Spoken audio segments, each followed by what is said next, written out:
Cloudflare. Let's get under the hood.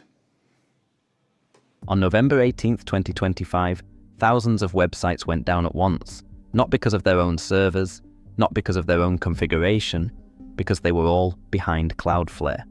A single bug in a bot management deployment produced errors across the internet for hours. The response on the community forums was immediate. One company can knock out large parts of the internet. That company reported $2.17 billion in annual revenue in fiscal 2025. It gives most of its core products away for free. Its domain registrar sells at cost with no markup. Its storage has no fees for data leaving the network. In September 2022, it blocked a site associated with coordinated harassment after concluding there was imminent danger to human life. The question Cloudflare raises is not whether the product is good. It is what it means when this much of the internet goes through one place. Cloudflare was founded in 2009 by 3 people who had worked on anti-spam research. The insight from that earlier work was that putting a network in front of websites lets you see attack patterns, block threats, and accelerate legitimate traffic at the same time. The more sites use the network, the better the threat intelligence becomes. The better the threat intelligence, the more valuable the network is to the next customer. This flywheel logic is why the free tier makes business sense. Every free website contributes threat signal that makes the paid products better. The free tier is not charity, it is data acquisition at scale. The company listed on the stock exchange in September 2019. The stock rose approximately 20% on the first day. Revenue grew from $1.3 billion in fiscal 2023 to $1.67 billion in 2024 to $2.17 billion in 2025. 29% year-over-year growth in 2 consecutive years. The growth comes from converting free users to paid plans and from enterprise contracts for security, access management, and platform services. The founding group positioned the company as mission-driven infrastructure, a better internet that is faster, safer, and more reliable. The free tier reflects a belief that widely available security and performance infrastructure is good for the web. The domain registrar sells at cost with no markup and includes privacy protection. Compare this to GoDaddy, where the domain costs almost nothing the first year, the renewal is significantly higher, and privacy protection is a separately marketed paid product.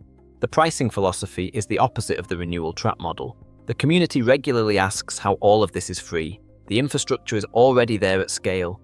Adding another free website increases marginal cost minimally. The free users are helping to train the threat detection systems that the paid customers pay for. A startup that uses the free content delivery today becomes a company that needs enterprise security tomorrow. The business model is patience, not extraction. The free tier includes content delivery from over 300 locations worldwide, protection against distributed denial of service attacks, encryption certificates, and domain name resolution. Unlimited traffic. For millions of websites, this costs nothing. The storage product competes with the largest cloud provider's equivalent without charging fees for data leaving the network. The practical difference is significant. A traditional cloud storage provider charges you when users download your files. Cloudflare does not. For businesses that serve large volumes of content, the savings are substantial. The edge computing platform lets developers run code on servers in over 300 cities around the world. The response times are faster than traditional servers because the code runs at the location closest to each user. The static site hosting deploys directly from version control and serves globally with no additional configuration. The tunnel product creates an encrypted connection from a private server to the network without opening firewall ports. Self-hosters use it to expose internal services to the internet securely. Businesses use it to provide access to internal applications without a traditional virtual private network. The public domain name resolver is positioned as a fast, privacy-respecting alternative that does not sell browsing history. The election security program provides all of these services free to government websites related to elections. It is a deliberate company decision to subsidize critical democratic infrastructure at the company's own cost. The enterprise security products cover access management, web gateway security, email protection, and data loss prevention. This is the primary revenue driver alongside the content delivery and protection enterprise contracts. One common misunderstanding is that Cloudflare is a traditional web host. It is not. a standard content management system still needs an origin server. Cloudflare sits in front of that server, accelerating and protecting it. The static site hosting and edge computing platform can replace traditional hosting for certain applications, but a complex dynamic website still needs infrastructure behind the Cloudflare layer. Understanding what Cloudflare replaces and what it complements is essential before choosing it. The November 2025 outage demonstrated the centralization risk in concrete terms. When a traditional web host fails, the affected websites are those on that specific server. When Cloudflare fails, the affected websites are every website routing traffic through its global network. The internet was designed to be decentralized, to route around failures. Websites using Cloudflare have traded some of that decentralization for performance and security. The outage made the trade-off visible for hours. Networking communities described Cloudflare outages as basically the norm in 2025. The dependence is now widespread enough that the failures feel routine rather than exceptional. The content moderation question is the political equivalent of the centralization risk.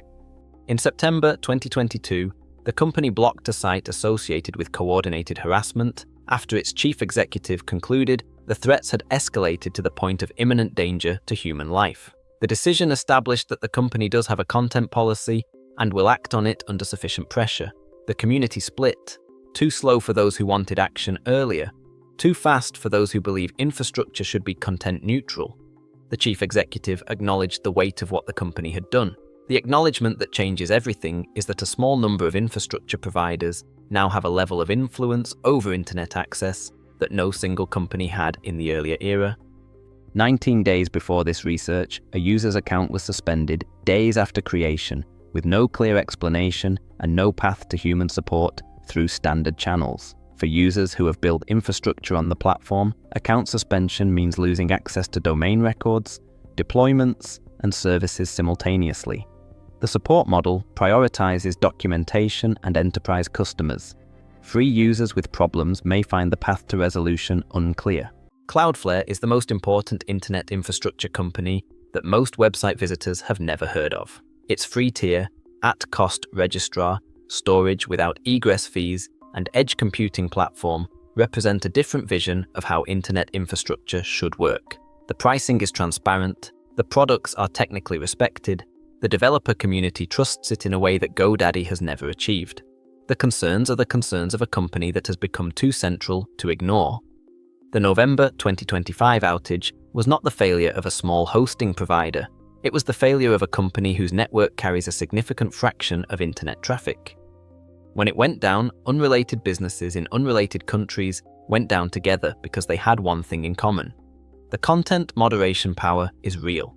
The company has acknowledged it, and the community remains divided between those who believe infrastructure should be neutral and those who believe the power to act on imminent threats should be used when it exists. A company built on anti-spam research in 2009 became a $2 billion infrastructure provider that gives away its core products, sells domains at cost, protects elections for free, and has the ability to decide which websites stay online. GoDaddy's security was called deceptive by the government. Cloudflare's outage was called a demonstration of what happens when one company controls too much of the internet. The product is exceptional. The power it concentrates is the question that does not have a comfortable answer.